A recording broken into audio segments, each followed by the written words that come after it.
I love that question. Just be you and be the kindness that the world lacks. Love that. Beautiful answer. And Janelle, what's the legacy you wish to leave behind? Welcome to Inspiration Contagion, where we spread inspiration one story at a time. I am your host, Holly Jean Jackson. Each interview spotlights transformational business leaders, their stories, challenges, and advice for how you too can lead yourself and others through inspiration. Learn how you too can achieve peak performance, build more revenue, and lead the legacy you were meant to lead. Welcome back to episode 93 of Inspiration Contagion. This week, my guest is Janelle Amos. She is a former 3 times head of demand gen turned consultant. As the founder and chief strategist of Elevate Growth, she helps B2B companies between 5 million and 20 million ARR create comprehensive marketing strategies that drive brand awareness, customer acquisition, and revenue growth. 3 things that all of our listeners who are business owners want. So with that, welcome, Janelle. Hi, thanks so much for having me. Absolutely. It's a pleasure to have you here. We're going to dive right in and talk about inspiration. So I want to hear, Janelle, what makes you an inspirational leader, or what's your secret sauce? I think my secret sauce is using kindness as a lifestyle and not as a strategy. Ooh, can you expand on that a little bit more, like maybe a story or an example? A lot of people like to network their way through success, and they do that as stepping stones and to try and understand what they can give and take from each other's. And I like to take the approach of give, and down the road, if there's ever an ask on my end, people are more willing to step in and to help me out. And it builds a sense of community more than I'm just trying to get on top, you know? And so I try to follow that mindset just as me, my character, my individual. And I want that to be contagious with others too. It's not just trying to just be kind to get something out of it. It's like, it's a way of life. It's an actual mindset. It's not a strategy.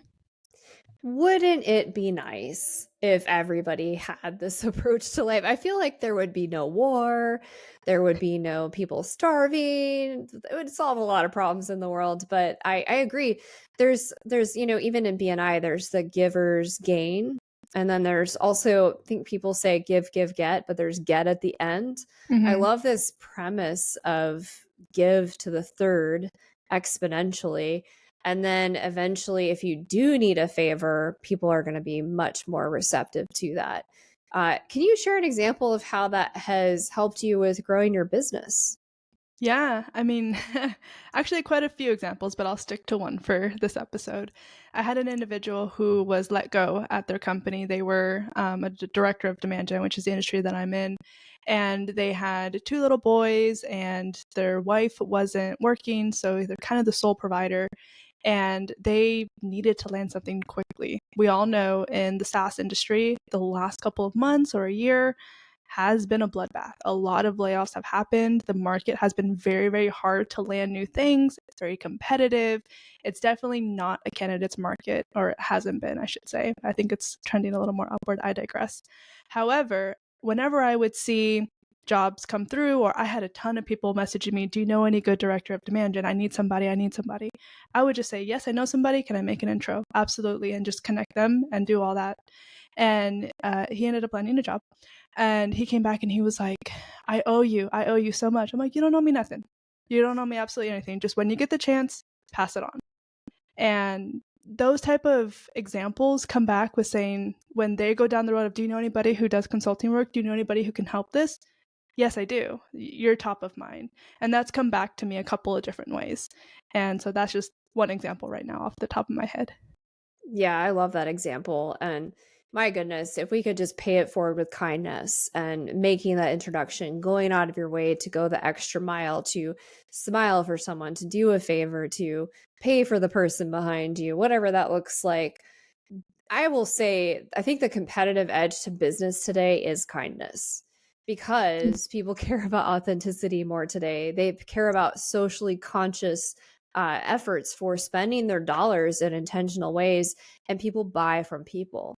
So if you're building your business today, you want to take this to heart, literally what Janelle has shared, and try infusing more kindness into your sales process, into your lead generation, into your employee and customer culture. And whew, that is where the magic happens.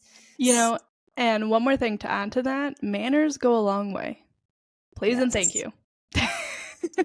Please and thank you, folks.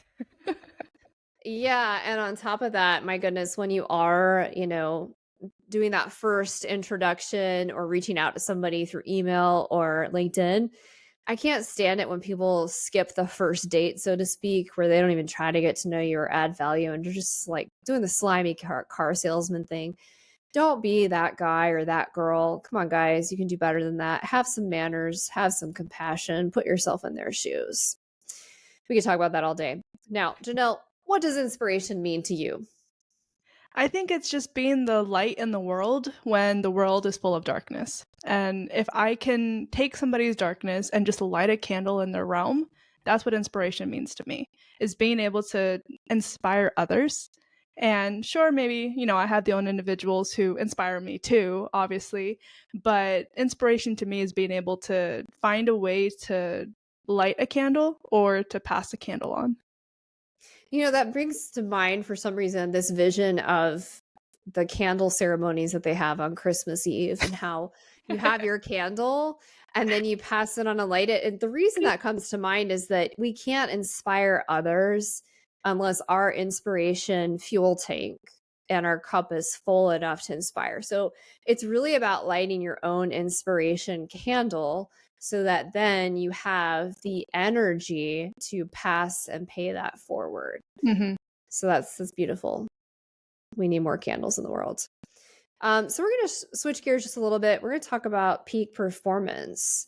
So I'd like to hear, Janelle, how do you define peak performance and how did you arrive at this definition?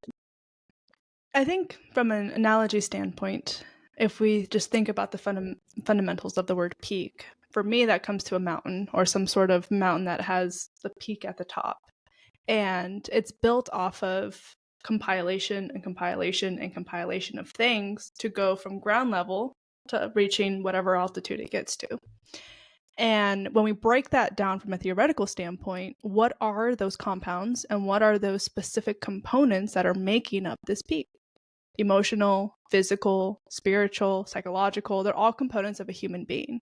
And peak performance to me is being able to identify that people are people and their tanks have I love that you chuckle at that. Being able to identify that people are people, actually, that is a very standout statement in today's market. And being able to find a way to encourage them in all the different aspects, emotional, physical, spiritual, just overarching well-being. When somebody feels good, and going back to this candle reference that we talked about, when somebody is able to light their own candle, they have a candle to then use to light up a dark space and to pass it on.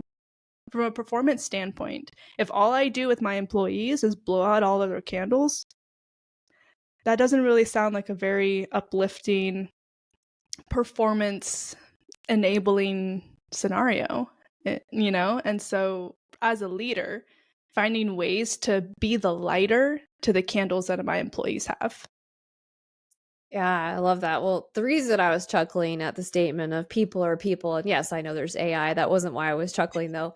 It's more that a lot of the clients that I work with in the consulting space or people that I meet through networking and myself included, we have so much pressure to be superhuman. And we take on these idealistic, unreachable, impossible oftentimes goals that make us feel like failures or defeated. And so I love the mountain metaphor and how it's really it's built on the emotional, physical, and spiritual components of humans. And remembering that, guess what, you guys, we're all human. We're all in this together. We're not that different. So, but at the same time, we are different because we have such unique gifts, such unique capabilities. And so, as Janelle said, it's our job as leaders, it's our role to bring a work environment and a culture where we can help light up and lift up our employees and our customers. And then I'll just add a funny pun. The only time you should blow out the candles is when it's a birthday I was party, about you to say, when is guys. a birthday? That's the only time, you guys. Otherwise, let's just spread some light in this crazy dark world. Now, Janelle, in that mountain, you talked about how it's built on a lot of things. I'm sure, in terms of like getting to peak performance, there were some challenges and obstacles. So, what were some of the big challenges and obstacles you faced on your way to peak performance? Having thick skin, to be honest with you, and knowing that just because you have a mindset doesn't mean that others reciprocate it, and that doesn't mean that your mindset is wrong. And I'll give an example of that. I despite being a mom, having a house, and having a successful career, people will look at me and say you have a baby face and you have absolutely no authority or credibility. And, growing up over the years in my career, having been told that and saying you're never going to go anywhere, or like you're not deserving of this role, you're not deserving of this title, how dare you think that you can be in a room with others, or you're just a woman, you're just a female, this is a men's group. I've had those direct words, all of those said to me specifically. And having thick skin of saying, I know my worth. I know that I've achieved stuff. I've achieved that. And being able to have thick skin and not let that mentality come into where I want to go in my life, and have that mentality into fueling the energy to prove them wrong, which is another trait, I guess, of me that I guess the audience should know, is if somebody tells me that I can't do it, I'm gonna be like, bet. And so using that has been a mentality of just like, I'm not, haters gonna hate, and knowing that, I think, helps an individual also achieve peak performance, is that it's not necessarily a direct implication of you, it may just be an implication of somebody else. Yeah, there's a lot of wisdom to what Janelle just shared there. So the first bit is the mindset piece and having that thick skin.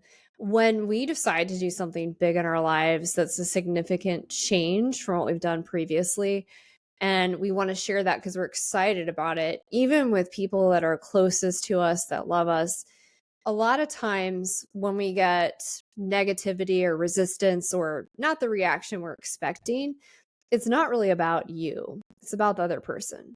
They see in what you're doing something that they want or something they're afraid of, and they're lashing out at you because you're taking action on that thing. So I just want to like help people out there, if you're getting negativity feedback or Debbie Downers on your thing, your launch, like leaving your career, switching to entrepreneurship, doing something new in your business, stay true to yourself. Like really dig deep and see what feels right for you, and don't let any naysayer tell you differently.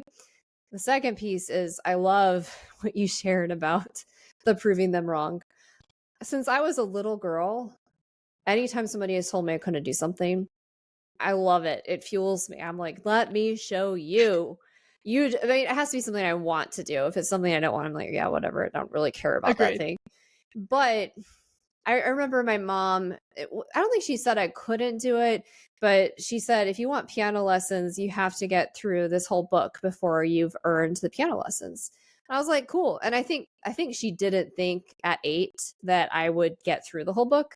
And so by the time I got halfway through it, she's like, okay, you've proven your point. You're going to get piano lessons.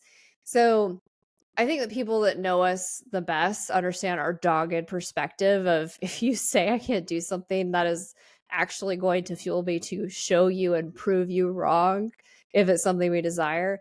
But it's that thick skin and it's that dogged trust and faith in self that help you get to peak performance. I totally agree. Thanks for sharing that. And to add to that, I think it's also an important reminder to surround yourself with people that will uplift you and not with those Debbie Downers, because you are who you surround yourself with. So just take another look at your circle. Yeah, and this has been really interesting, especially now that I'm 40 and the baby face thing. Yes, people are like, "You're 40?" I don't believe that. I'm like, "Great, that means I'm aging really well and I'm going to be able to do this forever." So cool. But I hate when the credibility piece of that comes in. But I digress. When you're building your community, especially as an entrepreneur and a business owner, you need to build your business tribe because only other business people understand that. And this is not to say you don't stay close and still have your inner circle people that are not your business people, because your family and your friends can be supportive. But I think there are also different parts of our life where they can't support us. And this has been a really difficult lesson for me to learn that I'm still to this day learning is my business celebrations and my business low points. I do not go to my family or friends that are not business owners and entrepreneurs for those things because they're not intentionally trying to not celebrate or not support me. They don't understand. So you have to build your tribe in different parts of your life. And like Janelle said, who you surround yourself with matters. So be really intentional with your time. Hmm. Yeah. So, Janelle, I want to ask you, how have you created a culture of peak performance in your company? I'm an employee of one, so it's really easy to do.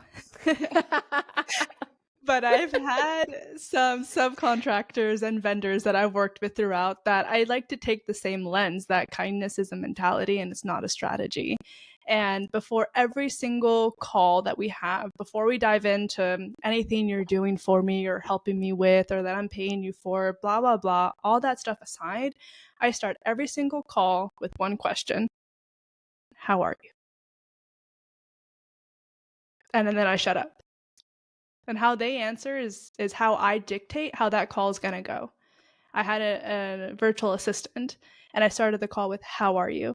And she said, today is the anniversary of my dad's death. It was 6 years ago, I think, is the duration that it had been. And she goes, it never really gets easier. And I was like, close the laptop, take the day off. And she was like, you're the only call that I had today. I'm like, I don't need your time today. Thank you for showing up for me, but bye. Bye. You know? And she was super grateful with that. And we logged off and I just let her have her day. And I didn't text her, I didn't email her, nothing, absolutely nothing. I can go in and do a mundane task if I need to. Like, that's the beauty of being that business owner is you know how things work end to end. And the luxury of paying somebody else to do it so you don't have to doesn't mean that you're too good to. Oh, wow. That was like the most wise moment of the episode so far. The luxury of having someone help you by paying them for the work you need help with. But the fact that when life happens, and by the way, we're all human, showing up for them and showing them that kindness. The same with my virtual assistant when she's not feeling well or she's overwhelmed. I constantly, because we have some cultural difference, have to check in with her and make sure she's telling me how she's really feeling and frequently ask her if she's feeling overwhelmed or if she feels like she has enough hours to support the work she's got on her task list or if she feels overwhelmed or stressed out. And I also have to remind her that she can ask me questions anytime she needs to. But Absolutely. yeah, asking people, not just the people who work for you, but the people you network with, the people, all the things. I like to open up with the question of what's new in your world. Because when you ask that, people can't kind of default to the I'm fine, I'm good, kind of bland response.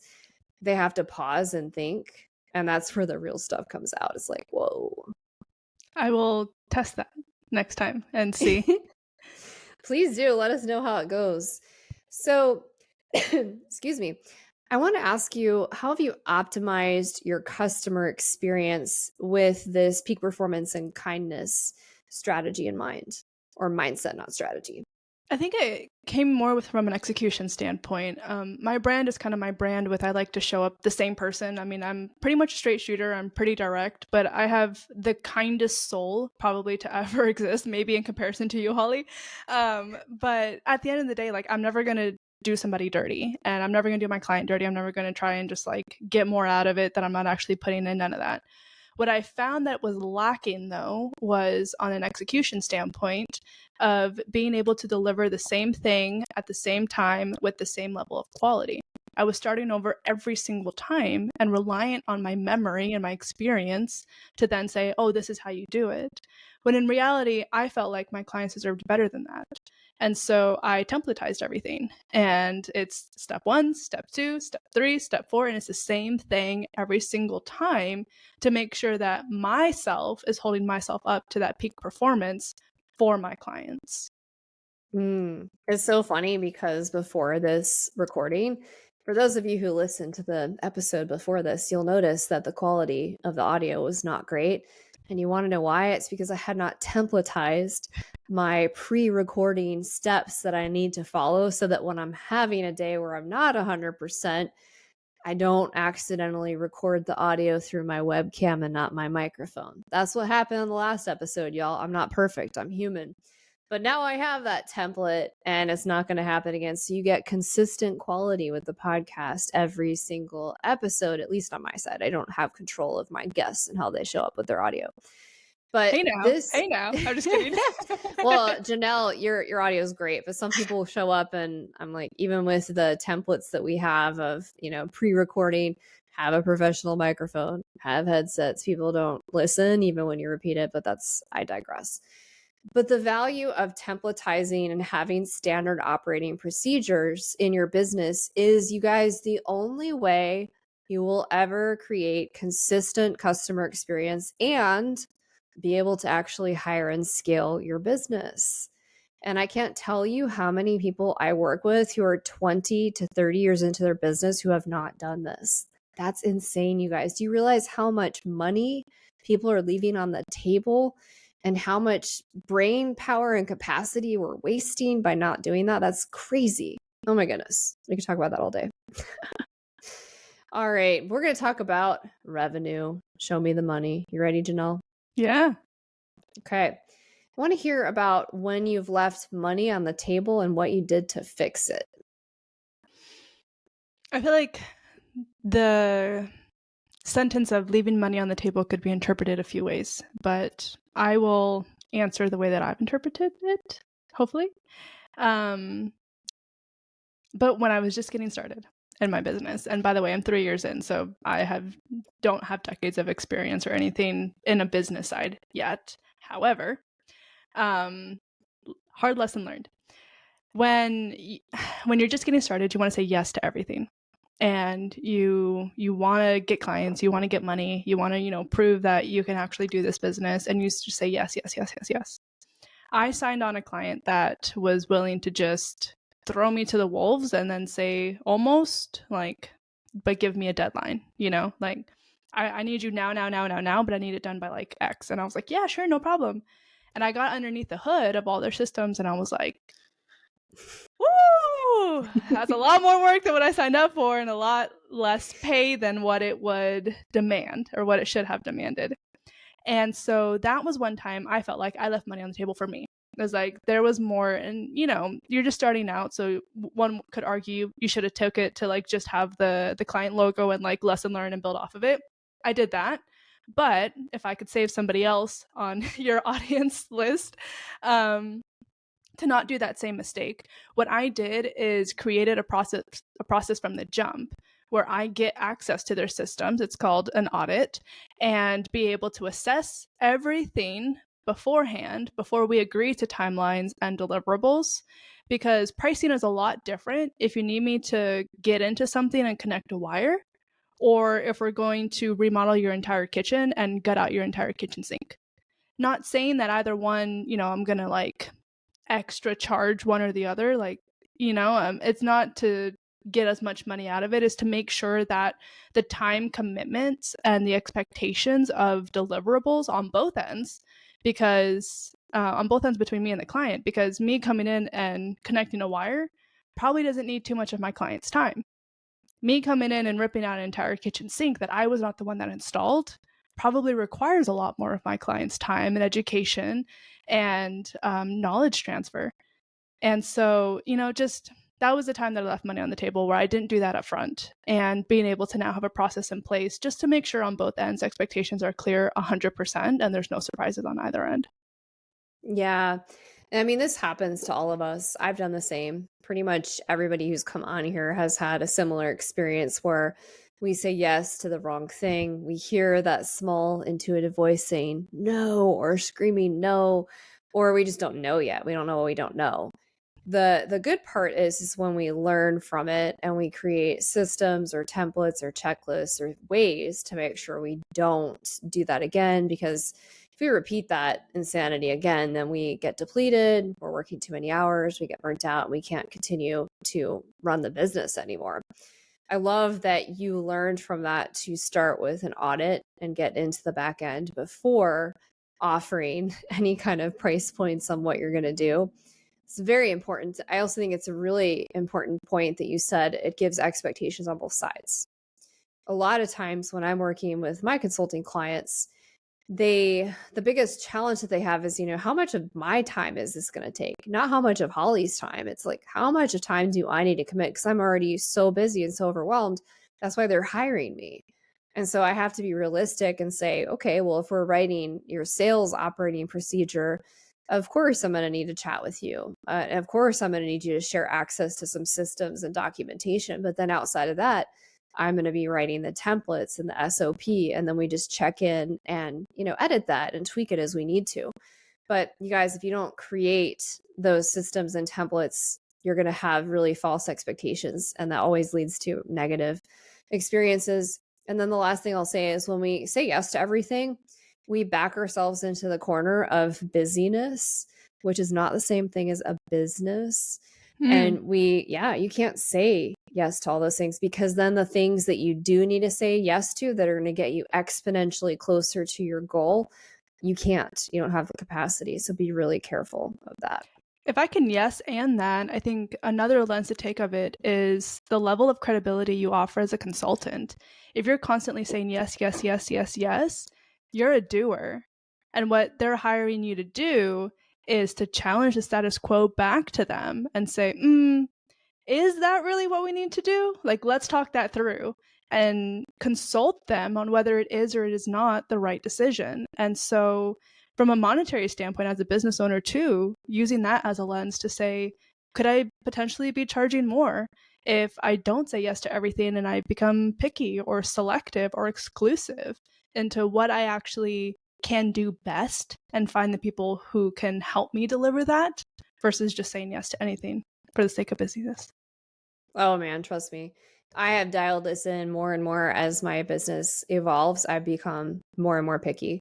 And to the point now where we actually have specific intake forms for our sales calls. And if certain things aren't there, my assistant can cancel the call and say, we already can tell based on the form you've completed, you're not a fit. Our apologies that we can't help you at this point. Feel free to revisit when you're in a different place. Yep. So, for example, if they say they're not ready to invest in their business, there's no point in us having a conversation. And if they say they're not an action taker, it doesn't work. I mean, I can create all the things, but if you're not going to actually implement them or work with our implementation partner, it's not going to work. It's not magic, you guys. It actually requires you showing up. Yeah.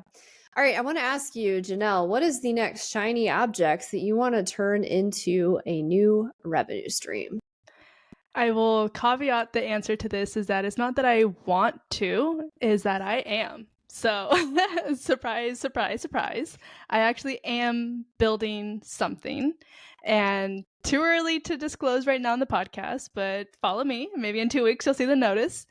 It's the idea of people led first, people led economy right now is very, very popular.